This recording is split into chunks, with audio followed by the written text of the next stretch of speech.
Hello students, this is Nisha Agarwal, your maths teacher. Welcome back to Learn with Alice classes. अब तक हमने काफ़ी सारे chapter complete कर लिए मैथ्स के. अब हमारे चैप्टर 3 की बारी आई है, डेटा हैंडलिंग. ठीक है, तो इस चैप्टर में हम क्या सीखेंगे, नाम से क्या समझ में आ रहा है कि क्या सीख सकते हैं.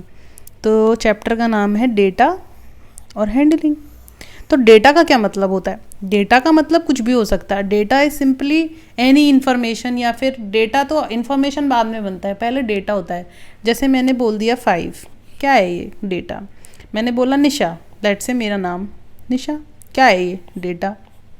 और मेरे घर पे 2 बेड हैं, ये क्या है डेटा. मेरा मोबाइल नंबर क्या है डेटा. अच्छा, अब सब फ़ोन तो आप सब चलाते हो, ईमेल आप सबका होगा, ईमेल एड्रेस. ठीक है, तो ईमेल एड्रेस में वो आपसे क्या क्या इन्फॉर्मेशन फिल करवाता है. What is your name, what is your mobile number, father's name, है ना, और कुछ भी फेसबुक अकाउंट आईडी, जो भी बहुत सारी इन्फॉर्मेशन, बहुत सारा आपसे डेटा लेता है. उस डेटा को क्या, बर्थडे, डेट ऑफ बर्थ, सारा लेता है, सबको सेव कर लेता है.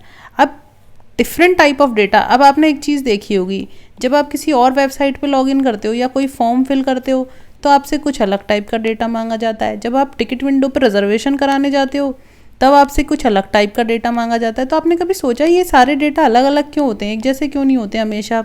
या फिर अब कोई सर्वे कंडक्ट करवाती है अगर गवर्नमेंट, सर्वे मतलब समझते हो, सर्वे मतलब होता है कि किसी पर्टिकुलर एरिया के बारे में गवर्नमेंट को जानना है कि यहाँ के लोगों की क्या सिचुएशन है, या कितनी लिटरेसी है. लिटरेसी मतलब कितने लोग पढ़े लिखे हैं, कितनी लड़कियां स्कूल जा रही हैं, कितनी स्कूल नहीं जा रही हैं. तो अलग अलग टाइप का डाटा गैदर होता है. ऐसा नहीं है ना, अब लिटरेसी रेट जानने के लिए हाँ भाई डेटा गैदर कर लें कि इतनी लड़कियां स्कूल जा रही हैं, तो इतनी लड़कियां स्कूल जा रही हैं, इससे लिटरेसी रेट तो नहीं पता चल पाएगी ना. इसलिए सबसे पहले द फॉरमोस्ट और इम्पॉर्टेंट थिंग ये होती है कि आपको डेटा जो कलेक्ट करना है वो उसका रीज़न क्या है. सबसे पहली चीज़ कि आप उसको किस पर्पज़ के लिए यूज़ करना चाह रहे हो. तो जिस पर्पज़ के लिए यूज़ करना चाह रहे हो उसको कहते हैं हैंडलिंग. तो ये सारी चीज़ आपको समझ में आ गई होगी. तो हम इस चैप्टर में क्या क्या पढ़ने जाएंगे, डेटा क्या होता है, फिर डेटा को कलेक्ट कैसे करते हैं, फिर कलेक्ट करने के बाद उसको यूज़ कैसे करते हैं, तो ऑर्गेनाइजेशन कैसे होगा. फिर डेटा के बारे में जैसे हमने ऑर्गेनाइज कर लिया उसको जिस भी फॉर्म में, फिर उसके बाद हम कुछ टर्म्स हैं कि डेटा का जो रिप्रेजेंटेशन इन टर्म्स के थ्रू समझेंगे, like mean, median, mode, graph बनाएंगे, ये सब समझेंगे. और एक टॉपिक है छोटा सा है, वो है प्रोबेबिलिटी, ये एक्स्ट्रा टॉपिक है. तो ये सब हम देखेंगे. तो अब सबसे पहले हम डेटा देखते हैं कि डेटा होता क्या है. तो ये क्या होता है, collection of raw information in the form of numbers, figures और नेम्स. यही तो होते हैं, मैंने अभी बताया. मोबाइल नंबर हो गया, आपका नाम हो गया, आपका एड्रेस हो गया. आपको जैसे हम कुछ फेसबुक चला रहे होते हैं या फिर हम मिंत्रा पे कपड़े, सब लोग आप आजकल ऑनलाइन शॉपिंग आप करते होंगे, तो मिंत्रा से शॉपिंग सब करते हैं. तो आपने कभी नोटिस किया हो, जब हम शॉपिंग करते हैं तो वो फिर हम जब हमारा साइज़ भी सेलेक्ट नहीं करते तो हमें ऑटो रिकमेंड कर देता है. तो उसको उसके पास हमारा डेटा है. जब हम फेसबुक चला रहे होते हैं तो मिंत्रा के कपड़े उसमें दिखने लगते हैं. इसका मतलब हमारा डेटा कंप्यूटर के पास ऑलरेडी है. इसका मतलब ही इज़ यूजिंग आवर डेटा. तो डेटा तो समझ में आ गया, डेटा कुछ भी हो सकता है. हमारा नाम है, नंबर है, मोबाइल नंबर है, कुछ भी, हमारी चॉइस क्या है, सब कुछ डेटा है. अब उसको हम रॉ क्यों कहते हैं, रॉ इसलिए कहते हैं जब तक उसका पर्पस नहीं पता.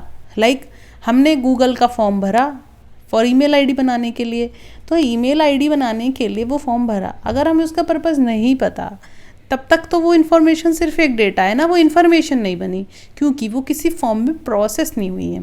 क्लियर है. अच्छा, डेटा देखते हैं अब कैसे कैसे हो सकते हैं. तो एक तो होता है डेटा प्राइमरी और एक होता है सेकेंडरी. अब प्राइमरी डेटा क्या होता है, तो प्राइमरी डेटा जैसे मैं हूँ, मैं एक ऑब्जर्वर हूँ, मैं सोर्स के पास गई, जैसे मुझे गवर्नमेंट ने बोला आपको ये कलेक्ट करके बताना है कि जो पर्टिकुलर गाँव में है इसमें कितनी लड़कियाँ स्कूल जाती हैं. तो एक तो ये होता कि मैं अखबार से देख के बता देती, या न्यूज़पेपर में, या बुक्स में, या ऐसे. मैं खुद ना जाके, मैं हर घर जाके नहीं जाती और सर्वे कंडक्ट करना. मैं खुद गई घर पे और सर्वे मैंने कंडक्ट किया, तब वहाँ से जो मुझे डेटा कलेक्ट हुआ उसको क्या कहते हैं, प्राइमरी डेटा. प्राइमरी डेटा मतलब जो आप खुद जाके करते हो, यानी कि जो सोर्स और ऑब्जर्वर के बीच में तीसरा आदमी कोई है ही नहीं. जैसे इंटरव्यू होता है आपका, सर्वे कंडक्ट होते हैं, ये सब होता है, प्राइमरी डेटा कलेक्ट होता है. सेकेंडरी डेटा मतलब अब किसी एक्सटर्नल सोर्स से आपने डेटा उठाया, जैसे टीवी वाला है तो टीवी का डेटा पहले टीवी वाले बंदे ने कलेक्ट किया और आपने उससे कलेक्ट किया है.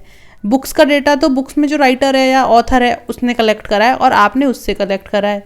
जर्नल्स में, न्यूज़पेपर में जो पब्लिश होता है वो सारा डेटा, तो वो कौन सा होता है? Secondary data. तो ज़्यादा ऑथेंटिक कौन सा हुआ? जो आप अपनी आंखों से देखोगे, प्राइमरी डेटा। हालांकि ऑथेंटिक दोनों होते हैं, so it's just up to your need कि कैसी इन्फॉर्मेशन आपको उससे कलेक्ट करनी है, तो आपको कैसा डेटा चाहिए, प्राइमरी या सेकेंडरी। क्लियर है? अब डेटा हैंडलिंग हमने क्या बताई थी? अच्छा, अब डेटा इन्फॉर्मेशन कब बनेगी? मैं सिर्फ बोलूँ निशा, इससे क्या समझ में आ रहा है? कौन निशा, क्या करती है, क्या नहीं करती, नहीं कुछ समझ आ रहा।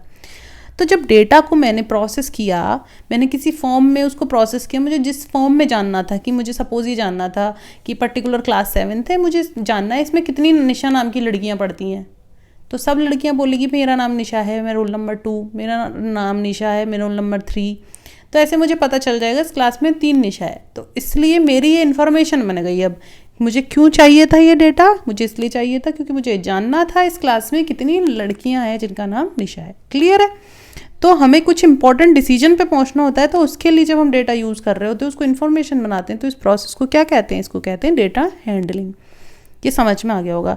रॉ डेटा तो मैंने बता ही दिया, जो ओरिजिनल फॉर्म में डेटा मिलता है। जैसे ये सिर्फ डेटा है, आकाश एक डेटा है, 60 एक डेटा है। अब हमको नहीं पता उसके क्या है, 60 मार्क्स हैं, वो 60 ईयर्स का है, ये क्या है, हमें नहीं पता कुछ भी। हाँ, हमें पता तब चल जाएगा जब हमको उससे क्या डिसीजन निकालना है, क्या कंक्लूजन निकालना है। सपोज आपको कह दिया कि ये पर्टिकुलर कॉलोनी है, इसमें आपको अबव 60 के कितने लोग हैं, उनके नाम और एज हमें चाहिए। तो हम एक तरीका तो है हर घर जाएं और हर घर में पूछें आपका नाम क्या है, आपकी एज क्या है, आपका नाम क्या है, आपका एज क्या है। तो हम प्रॉपर उसको फिर ऑर्गेनाइज करेंगे। हम डेटा कलेक्ट करेंगे, नाम के आगे एज लिखेंगे, फिर हम उसको ऑर्गेनाइज करेंगे कि ये टेबल बनाई है, ये नाम है और ये एज है। तो फिर हम उसमें देखेंगे कि मोर देन जो हमारी रिक्वायरमेंट है, यानी कि our requirement is we need to find out the people whose age is above 60। समझ में आया? तो तब तक जब डेटा है वो रॉ फॉर्म में, जब तक हमने उसको प्रोसेस नहीं किया। क्लियर है यहाँ तक? अच्छा, अब कुछ टर्म्स हम देख लेते हैं, उसके बाद हमारा कोर आ जाएगा। इट्स लाइक फ्रिक्वेंसी क्या होती है? तो फ्रिक्वेंसी का मतलब क्या होता है? जब हम डेटा कलेक्ट करने जा रहे हैं, हम चलो उसी कॉलोनी का एग्जाम्पल लेते हैं। हम उस कॉलोनी में गए, हमने एक घर में पूछा, उसमें आकाश और विमल रहते हैं सपोज। तो आकाश ने बोला मेरी एज तो 22 है, विमल ने बोला मैं तो 60 ईयर्स ओल्ड हूँ। ठीक है, फिर हम दूसरे घर में गए, तो हम वहाँ जाते हैं, हमें वहाँ पे भी पता चलता है कि 2 लोग हैं और दोनों का, एक का 22 एज है और एक का 60 एज है। फिर हम तीसरे घर में गए तो वहाँ हमें पता चला एक का 60 और एक का 30 है। तो आप देख रहे हो, जब हम डेटा कलेक्ट कर रहे हैं तो एक पर्टिकुलर टाइप का data like age 60 is repeating 3 times. तो यानी कि कोई भी डेटा जो अपने आप को रिपीट करे, मतलब कि वो पर्टिकुलर डेटा बार बार अकर कर रहा है, तो उसको क्या बोलते हैं? फ्रिक्वेंसी। जैसे सपोज ये डेटा हमने कहीं से कलेक्ट करा, जैसे किसी का 2, 2, 2, 5, 5, 6। तो सपोज हमने ये सोचा कि किसी के मार्क्स हैं, 2 मार्क्स आए हैं, इसके भी 2 आए, इसके 2, इसके 5 आए, इसके 5 आए, इसके 6, 6, 6। तो एक पर्टिकुलर टाइम बार बार रिपीट हो रहा है ना डेटा, इसी को क्या कहते हैं? फ्रिक्वेंसी। अब हम एक टेबल समझते हैं, फ्रिक्वेंसी डिस्ट्रीब्यूशन टेबल। तो इसका क्या मतलब है? तो किसी पर्टिकुलर टाइप का डेटा कितनी बार रिपीट हो रहा है उसको टेबुलर फॉर्म में दिखाना, उसी को क्या कहते हैं? Frequency distribution. जैसे हमने क्या करा, टोटल 38 पीपल हैं, उनका ऑब्जर्वेशन किया कि इन सबका शू साइज़ क्या है। तो हमें पता चला किसी का 8 है, किसी का 5 है, किसी का 8 है, किसी का 7, किसी का 6, किसी का 8, 8, ऐसे करके हमने 38 पीपल का डेटा ले लिया। अब साइज़ का जो शू है, उसकी साइज़ क्या क्या है? 5 है, 6 है और 7 है और 8 है। ठीक है, अब हम देखना शुरू करते हैं। पहला आदमी है जिसका शू साइज़ कितना है? 8। तो हमने इसके आगे लिख दिया 1, पहला आदमी मिला। फिर दूसरा आदमी मिला, उसका शू साइज़ है 5, उसके आगे हमने 1 टैली मार्क कर दिया। फिर तीसरा आदमी, उसने कहा मेरा तो 8 है। ठीक है, फिर चौथा आदमी मिला, उसने कहा मेरा तो 7 है। फिर हमें 7वां आदमी मिला, उसने कहा मेरा 6 है। फिर मिला आदमी एक और, उसने कहा मेरा 8। फिर नेक्स्ट मिला, उसने भी कहा मेरा 8। जब टैली बार में 4 हो जाती है मार्क्स, तो हम 5वें को स्लांटिंग में दिखाते हैं। It's like this. तो ये मिला बंदा, इसने भी मेरा 8 बताया। फिर दूसरा बंदा मिला, उसने कहा मेरा तो 6 है। फिर उसके बाद मिला, उसने कहा मेरा 7 है। फिर मिला, उसने कहा मेरा 5 है। फिर मिला, उसके बाद उसने कहा मेरा 7 है। फिर एक और मिला, उसने कहा मेरा 7 है। उसके बाद मिला, उसने कहा मेरा 6। फिर उसने कहा मेरा 6। फिर उसने कहा मेरा 6, तो कट गया। फिर एक और बंदा मिला, उसने कहा मेरा 8 है। फिर उसने कहा मेरा 8 है। तो आप देख पा रहे हो कि जिनका शू साइज 5 है वो कितने लोग हैं, 2। जिनका शू साइज 6 है वो कितने लोग हैं, 4 + 1 5। जिनका शू साइज 7 है वो कितने लोग हैं, 4। जिनका शू साइज 8 है वो कितने लोग हैं, 4 5 6 7। ये डेटा इनकम्प्लीट है, पूरे 38 लोगों का डेटा हमारे पास अभी हमने नहीं लिखा, सपोज आप ऐसे मान लो। तो क्योंकि हमारे पास अभी टोटल कितने लोग हुए, 7 7 14 और 4 18, तो हम इससे अच्छा हम यहाँ चेंज ही कर देते कि हमने 18 लोगों का ही डेटा लिया है, ठीक है। तो अब यहाँ से आपको कुछ समझ में आया हमने क्या किया है, हमने फ्रीक्वेंसी डिस्ट्रीब्यूशन टेबल बनाई है। हमने देखा कि कितना फ्रीक्वेंट जो है ये जूता 5 जो साइज़ है वो कितने लोगों का है, 6 कितने लोगों का है, 7 कितने लोगों का है और 8 कितने। तो हमें पता चला 2 लोगों का साइज़ जो है 5 है, 5 लोगों का साइज़ 6 है, 4 लोगों का साइज़ जो है शू का वो 7 है और 7 लोगों का शू साइज़ है वो 8 है। अब आप यहाँ से क्या क्या क्वेश्चंस जो हैं बना सकते हो, मतलब कि इस टेबल हमारे क्या काम आएगी। सपोज़ किसी शॉपकीपर ने जो है टेबल अगर ड्रॉ करी है, या किसी दुकानदार है, कोई दुकान खोलने जा रहा है किसी एरिया में और उसने सोचा कि मैं मेरे आसपास के कुछ लोगों का जो है शू साइज़ चेक करता हूँ। तो उसने पाया कि जो 18 पीपल हैं उसमें से 7 लोगों का शू साइज़ 8 है। तो इसका मतलब वो सोचेगा कि मैं मेरी शॉप में साइज़ नंबर 8 के जो शूज़ हैं वो ज़्यादा रखता हूँ, ताकि मुझे बेचने में, सेलिंग करने में मुझे आसानी रहेगी और मेरा जो है क्या रेवेन्यू भी जनरेट होगा। फिर उसके बाद वो अगर प्रायोरिटी देगा तो वो 6 नंबर को देगा। तो इसलिए उसको पता चल जाएगा कि क्या प्रायोरिटी मुझे देनी चाहिए, तो वो शू साइज़ किसको देगा। जैसे अब हम किसी मॉल में जाते हैं या फिर कहीं भी जाते हैं तो वहाँ पे कैसे जो है वो सामान लेके आते हैं, उन्हें कैसे पता चलता है, तो ऐसे ही पता चलता है। वो पूरा डायग्राम बनाया जाता है कि किस, जैसे सपोज शर्ट का एग्जांपल मैं दूँ आपको, ठीक है। अब वहाँ पे भाई 30 नंबर की साइज़ की भी शर्ट होती है, 28 सेंटीमीटर भी होती है, सॉरी इट्स लाइक 90 सेंटीमीटर है ना, 101 सेंटीमीटर भी होती है, 95 सेंटीमीटर भी होती है। तो फिर अब डायग्राम हम बनाया जाएगा कि कितने लोगों ने ये वाला परचेज़ किया, कितनों ने ये किया, कितनों ने ये किया। तो फिर वो महीने के एंड में देखेगा कि मेरा ये वाला साइज़ बहुत ज़्यादा बिका है, तो वो नेक्स्ट मंथ में ये वाला साइज़ ज़्यादा लेके आएगा। तो ये हमें, अगर आप सोच रहे होंगे कि हम सब क्यों पढ़ रहे हैं, तो हम ये इसलिए पढ़ रहे हैं क्योंकि हमारा डेली लाइफ में इसका डेटा हैंडलिंग का बहुत यूज़ है। डेटा से हम बहुत कुछ कर सकते हैं। तो आप आज के वर्ल्ड में क्या हो रहा है, आज के वर्ल्ड में यही तो हो रहा है कि जिसके पास जितना डेटा है इट्स लाइक गोल्ड, जितना डेटा है इट्स लाइक गोल्ड।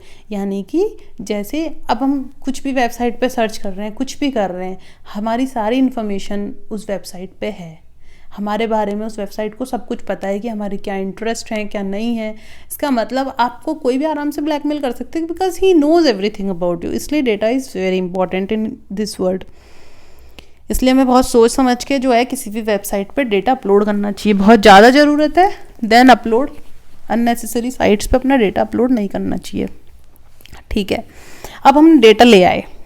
अब सपोज मैंने क्या करा, एक सिटी है, मैंने बहुत सारी सिटीज़ का टेम्परेचर रिकॉर्ड किया किसी पर्टिकुलर डे पे, लाइक 26 2006 में करा है ना।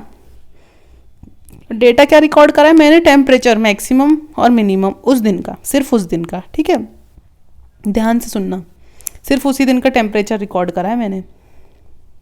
जरा देखें, अहमदाबाद का मैक्सिमम टेम्परेचर कितना जा रहा है 38 और मिनिमम जा रहा है 29। उस दिन का जा रहा है कितने तारीख का, 20 तारीख का।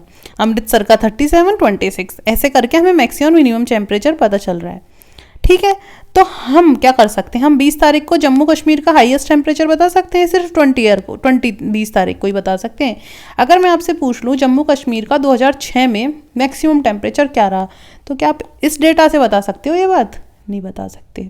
इसका मतलब जो डेटा है उसका कलेक्शन कितना इंपॉर्टेंट है, वो किस चीज़ पर डिपेंड करेगा कि आपको उस डेटा से कैसी इंफॉर्मेशन कलेक्ट करनी है। क्लियर है? अब जैसे ये डेटा है, डेटा शोइंग वीकली एब्सेंटीज इन अ क्लास, तो मंडे को कितने लोग एब्सेंट हैं, 3, ट्यूसडे को 1, वेडनेसडे को 1 भी एब्सेंट नहीं है, थर्सडे को 5 बच्चे गायब हैं, फ्राइडे को 2 बच्चे, सैटरडे को 4 बच्चे गायब हैं, ठीक है।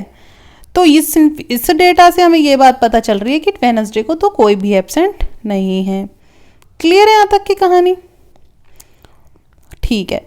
तो अब क्या मैं इस क्वेश्चन का आंसर दे सकती हूँ? मैं आपसे पूछ चुकी हूँ, the city which had the highest maximum temperature during the year. No, क्योंकि डेटा इनसफिशिएंट है, हमारे पास सिर्फ और सिर्फ पूरे साल में एक ही दिन का डेटा है, तो वो तो हमें पूरे साल का आंसर नहीं दे सकता। इसीलिए कलेक्शन से पहले डेटा का हमें पता होनी चाहिए हम वो डेटा का यूज़ क्या करने वाले, तभी हम उन क्वेश्चनों का आंसर दे सकते हैं। ठीक है, अब हमने क्या करा, डेटा कलेक्ट कर लिया। अब हम तीसरे स्टेप पे जा रहे हैं, ऑर्गेनाइजेशन ऑफ डेटा। तो पहला स्टेप क्या था, डेटा को कलेक्ट करना, और डेटा कैसे कलेक्ट करना है वो आपको सोचना है कि वो उसका यूज़ क्या है, तो आप उसी हिसाब से डेटा कलेक्ट करके लाओगे। कलेक्ट कर लिया, उसके बाद हम डेटा को रिकॉर्ड करेंगे और ऑर्गेनाइज करेंगे। अब कैसे, देखो एक नीलम मिस नीलम है, क्लास टीचर है, वो क्या करना चाहती है, वो जो उनके चिल्ड्रन है, how children had performed in English, she writes down the marks obtained by the students in the following वे। अब उन्होंने क्या किया, ऐसे ऐसे मार्क्स लिख लिए 23, 35, 48। अब इस डेटा से उनको ये पता करना है कि किस बच्चे ने कितना बढ़िया परफॉर्म किया है। इसको तो ये डेटा तो कुछ समझ नहीं आ रहा, तो उनके दोस्तों ने उनको बोला एक काम करो, हर बच्चे का नाम लिखो पहले आगे। तो फिर लिखा, नेम बनाया, मार्क्स लिखा, और रोल नंबर लिखा, नेम्स मार्क्स सब लिख लिया। अब इसके बाद पता चला, इस डेटा से ये पता चला कि भाई कितने स्टूडेंटों के कितने नंबर आए हैं, कि किस स्टूडेंट के कितने नंबर हैं। अब एटलीस्ट इससे हमको ये पता चल सकता है। लेकिन फिर किसी ने ये सलाह दी कि आप एक काम करो, जिन मतलब हाईएस्ट लोएस्ट के ऑर्डर में इनको जमा के देखो। तो जब मैंने हाईएस्ट लोएस्ट के ऑर्डर में जमाया, रोल नंबर को मैंने स्किप कर दिया, रोल नंबर वाइज नहीं जमाया। अब मैंने कैसे जमाया कि किसके सबसे ज़्यादा नंबर हैं, तो 48, 46, 38, 35, 32, 30। तो एक ही बच्चा है जिसके, दो बच्चे जिनके लेस देन 25 है, मुझे आराम से पता चल गया। अब मुझे बहुत अच्छे से पता चल रहा है कि कितने बहुत अच्छा परफॉर्म किया है। तो जैसे मैं ये देखूँ तो इन्होंने अच्छा परफॉर्म किया है, और मुझे ये भी पता चल जाएगा कि हु नीड टू हेल्प। तो इसका मतलब अब डेटा कलेक्ट करना ही इंपॉर्टेंट नहीं था, डेटा तो सही कलेक्ट हुआ है, ये मान के चलो आप। एक तरीका ये भी था ऑर्गेनाइजेशन का, और एक तरीका ये भी था, तो कौन सा बेस्ट है, ये वाला तरीका। इसका मतलब डेटा का कलेक्शन उतना ही इंपॉर्टेंट है जितना ही डेटा का ऑर्गेनाइजेशन, तो दोनों ही चीज़ें इसमें इंपॉर्टेंट है। अब हम तीसरा टॉपिक इसमें पढ़ रहे हैं, रिप्रेजेंटेटिव वैल्यूज़। रिप्रेजेंटेटिव वैल्यूज़ से क्या समझते हो आप? रिप्रेजेंटेटिव, जैसे हम पूरी क्लास है हमारी, क्लास में का रिप्रेजेंटेटिव कौन होता है, मॉनिटर। वो क्या रिप्रेजेंट करता है, वो पूरी क्लास की टेंडेंसी क्या है, उस किससे पता चल जाती है कि इस क्लास का मॉनिटर कौन है, खड़े हो जाओ और बताओ इस क्लास की टेंडेंसी क्या है। तो जो मॉनिटर करता है वो ही समझा जाता है कि पूरी क्लास वैसी ही होगी। इसी तरह से जो हमने डेटा कलेक्ट किया उसको भी कोई रिप्रेजेंटेटिव वैल्यू होती है, यानी कि उस डेटा को रिप्रेजेंट करने के लिए कोई वैल्यू होती है, उसी को क्या कहते हैं, रिप्रेजेंटेटिव वैल्यू। जैसे मैं कहूँ कि average temperature at this time of the year is about 40 degree Celsius. तो एवरेज टेम्परेचर का क्या मतलब होता है, एवरेज टेम्परेचर का मतलब होता है कि साल में कभी 40 हो जाता है टेम्परेचर, कभी 39 हो जाता है, कभी 38 हो जाता है। ये नहीं है कि रोज़ 40 रहता है। एवरेज का मतलब कि 40 के आसपास ही रहता है, यानी कि ऐसा ही ऊपर नीचे चलता रहता है।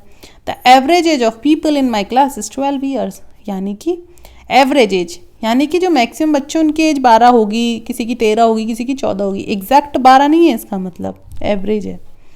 तो इसी तरह से जैसे हम क्या करें, तो एवरेज का मतलब क्या हुआ, is a number that represent और shows the central tendency of a group of observations. Since average कहाँ से कहाँ तक लाई करता है, जैसे किसी ग्रुप का जो ऑब्जर्वेशन की उसकी हाईएस्ट और लोएस्ट वैल्यू के बीच में जो है एवरेज स्विंग करता है। ये हाईएस्ट वैल्यू हो गई और ये लोएस्ट वैल्यू हो गई, इन दोनों के बीच में एवरेज स्विंग करता है। क्लियर है यहाँ तक? तो एवरेज का मतलब क्या हो गया, अर्थमेटिक मीन, यानी कि जो ऑब्जर्वेशंस होती हैं उनकी एक रिप्रेजेंटेटिव वैल्यू क्या हो गई, अर्थमेटिक मीन। जरा समझे, एग्जाम्पल से समझाती हूँ। 2 वेसल्स हैं, एक में क्या है 20 लीटर, एक में 60 लीटर मिल्क है। ये हो गया एक में 20 और एक में 60। क्लियर है? फिर क्या कह रहा है, what is the amount that each vessel would have if both shares the meal equally. अब इसके अंदर और इसके अंदर इक्वल मिल्क हो, तो इसके अंदर मिल्क इक्वल हो जाए तो इसके अंदर 20 और डाल दो और इसमें से 20 माइनस कर दो, तो दोनों के अंदर 40-40 हो जाएगा। So when we ask this question we are seeking the arithmetic mean, मतलब कि दोनों में बराबर हो जाए, यानी कि मीन निकाल दें, यानी कि एवरेज क्या रहे इस वेसल में और इस वेसल में एवरेज मिल्क क्या रहे। तो कैसे निकालते हैं, तो टोटल मिल्क कितना था 80 लीटर, और टोटल वेसल जिनमें मिल्क को एवरेजिंग करनी थी वो कितने थे 2, तो यानी कि एवरेज मिल्क कितना हो जाएगा 40 लीटर। तो यानी कि इसमें से 20 निकाल दो, इसमें समझ में आ गया ना। तो मीन का फॉर्मूला क्या हो गया कि जितनी भी आपने ऑब्जर्वेशन करी उन सबका सम और डिवाइड बाय कितनी ऑब्जर्वेशन करिए तो नंबर ऑफ ऑब्जर्वेशन। एक और क्वेश्चन देखते हैं, क्वेश्चन से चीज़ें ज़्यादा अच्छी क्लियर होती है नहीं। देखो बोरिंग तो नहीं लग रहा होगा, क्वेश्चंस देखते हैं फिर से। Ashish studies for 4 hours 5 hours 3 hours on 3 consecutive days. तो किसी दिन वो 4 घंटे पढ़ता है, किसी दिन वो 5 घंटे और किसी दिन वो सिर्फ 3 घंटे ही पढ़ता है। तो क्वेश्चन क्या पूछा गया है कि how many hours does he study daily on an average, मतलब ऑन एन एवरेज वो कितना पढ़ लेता है। कैसे निकालें, ऐसे ही निकालेंगे कि total number of study hours कितने हैं उसके 12 आवर्स, और टोटल नंबर ऑफ डेज वो जो जितना पढ़ा वो 3 दिन थे, तो 4 आवर्स पर डे वो पढ़ लेता है। अगर ऑन एन एवरेज हम बात करें तो वो कितना पढ़ लेता है, वो पढ़ लेता है 4 आवर्स पर डे। ठीक है, अब बात करें कोई बैट्समैन है, अच्छा क्रिकेट देखने का सब शौक रखते होंगे, इतना तो मुझे पता है। तो इनिंग्स का मतलब पता होगा आपको, इनिंग्स का मतलब 1 ओवर। तो कहता है उसने स्कोर करा है following number of runs in 6 innings, 36 35 50 46 60 55 ऐसे। तो पूछा गया mean runs scored by him in an inning. तो पूछ रहा है 1 ओवर में उसका एवरेज कितना आ रहा है, तो हम कैसे निकालेंगे टोटल रन। 6 उसने पारियां खेली हैं, तो 6 पारी के टोटल रन कितने हो गए, इन सब का टोटल कर देंगे। उसके बाद कितनी पारियां खेली, टोटल 6, तो ये कितना आ गया, एवरेज स्कोर आ गया उसका 47 पर इनिंग्स। क्लियर है। अच्छा नेक्स्ट कॉन्सेप्ट आता है रेंज। रेंज का मतलब क्या होता है। अच्छा इस कॉन्सेप्ट्स की हम 2 क्लास कर देंगे, मीडियन और मोड में नेक्स्ट क्लास में पढ़ा दूंगी तो ज़्यादा हो जाएगा, है ना। तो इसमें हम रेंज करके फिनिश कर लेंगे। तो रेंज का मतलब कहता है कि रेंज का क्या मतलब है। रेंज से वैसे भी आप क्या समझते हो, इंग्लिश वर्ड है रेंज मतलब।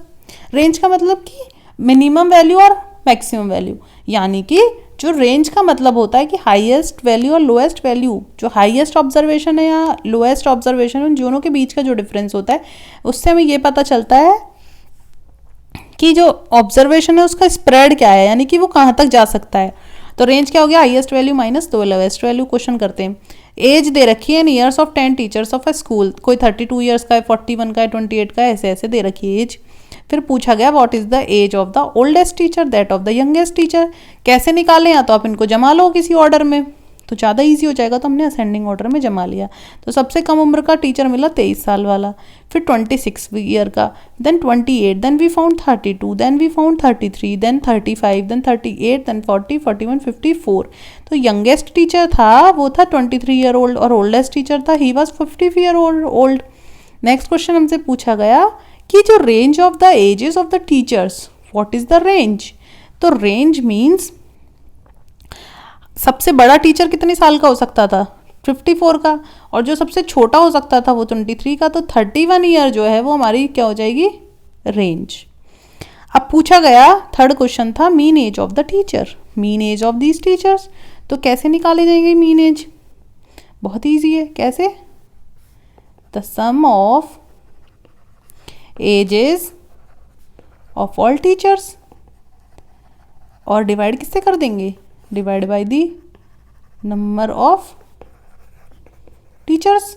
कितने टीचर हैं, 10 टीचर हैं, और इनका सम कितना हो रहा है, टोटल करें 4 1 5 5 8 13 13 5 18 18 3 21 2 21 2 23 23 7 31 31 6 31 6 37 37 and 3 40 4 carry 4 5 9 4 13 4 17 3 20 26 29 31 33 33 and 2 divide by 10। तो mean age of the teachers कितनी आ गई, 35 ईयर्स। तो आंसर क्या हो गया, 35। क्वेश्चन समझ में आ गया, क्लियर हो गया। रेंज का मतलब हाईएस्ट वैल्यू में से आप लोएस्ट वैल्यू माइनस कर दोगे तो आपके पास क्या आ जाएगा, रेंज आ जाएगा। क्लियर है यहाँ तक। तो हमने क्या क्या सीख लिया, हमने मीन निकालना सीख लिया, हमने रेंज निकालना सीख लिया, हमने टेबुलर फॉर्म में जो है डेटा को कलेक्ट और ऑर्गेनाइज करना सीख लिया। तो हमने काफ़ी कुछ सीख लिया।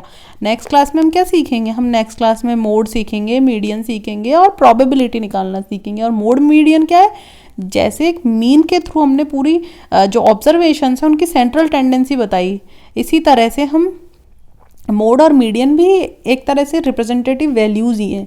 उनके जो है इन वैल्यूज़ के थ्रू भी हम हमारे डेटा हैं उसको रिप्रेजेंट कर रहे हैं अल्टीमेटली मोड और मीडियन की हेल्प से। ठीक है, तो ये हम नेक्स्ट क्लास में देखेंगे। आई होप मेरा वीडियो आपको पसंद आ रहा होगा। अब अब आपको मेरी आदत पड़ गई होगी कि ये टीचर कैसा समझाती हैं। अगर मेरा वीडियोस अच्छे लग रहे हैं तो अपने दोस्तों को भी बताइए ताकि उनका भी बेनिफिट हो सके। ठीक है, तब तक के लिए थैंक यू, बाय बाय।